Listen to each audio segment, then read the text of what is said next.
राहुल गांधी भारत को नेपाल की तरह युद्ध में फंसाना चाहते हैं। वह पीएम मोदी की नकल करते हैं, कभी मुसलमानों को भड़काते हैं तो कभी उलूल जुलूल बातें करते हैं। ये शब्द है केंद्रीय मंत्री गिरिराज सिंह।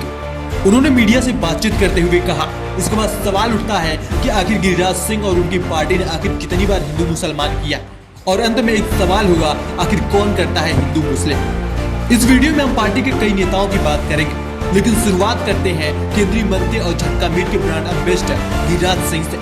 तारीख 21 फरवरी साल 2020। ये वो दिन है जब केंद्रीय मंत्री और झटका मीट के ब्रांड एम्बेसडर ने एक सभा को संबोधित करते हुए कहा था कि अगर 1947 में मुसलमानों को पाकिस्तान भेज दिया जाता तो आज ऐसी स्थिति नहीं होती। 13 मई 2019 को उन्होंने चुनाव प्रचार के दौरान बिहार की एक रैली में कहा कि जो लोग वंदे मातरम नहीं कह सकते, जिन्होंने मातृभूमि का सम्मान नहीं किया, उन्हें मुसलमान लोग कहा गया। 18 जुलाई 2024 को एक बार फिर उन्होंने कहा 1947 में यदि सभी मुसलमान पाकिस्तान चले जाते तो स्थिति अलग होती।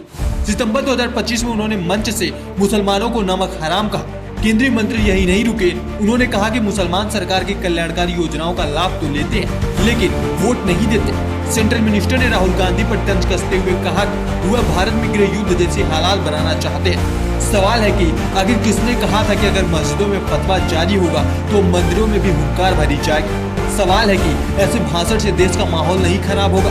क्या ये हिंदू मुसलमान नहीं है? अब बात करते हैं बीजेपी के दूसरे नेताओं की। इस लिस्ट में सबसे पहला नाम असम के मुख्यमंत्री हेमंत बिस्वा शर्मा का है। 2 अक्टूबर 2023 को हेमंता ने कहा था कि अगले 10 सालों तक हमें मुस्लिम वोटों की जरूरत नहीं है। एक और बयान में उन्होंने कहा था कि मुस्लिमों की वजह से असम में महंगाई बढ़ रही है। नंबर 3 पर है योगी आदित्यनाथ। ये तो सिर्फ टॉप लेवल के नेताओं के बयान है। अब सवाल है कि आखिर कौन करता है हिंदू मुस्लिम, ये आप डिसाइड कीजिए। गिरिराज सिंह ने इन्फिल्ट्रेशन का मुद्दा भी उठाया। उन्होंने कहा कि भारत से घुसपैठियों को भगाना है। इंदिरा गांधी ने इस बात को कहा था लेकिन रोका नहीं था।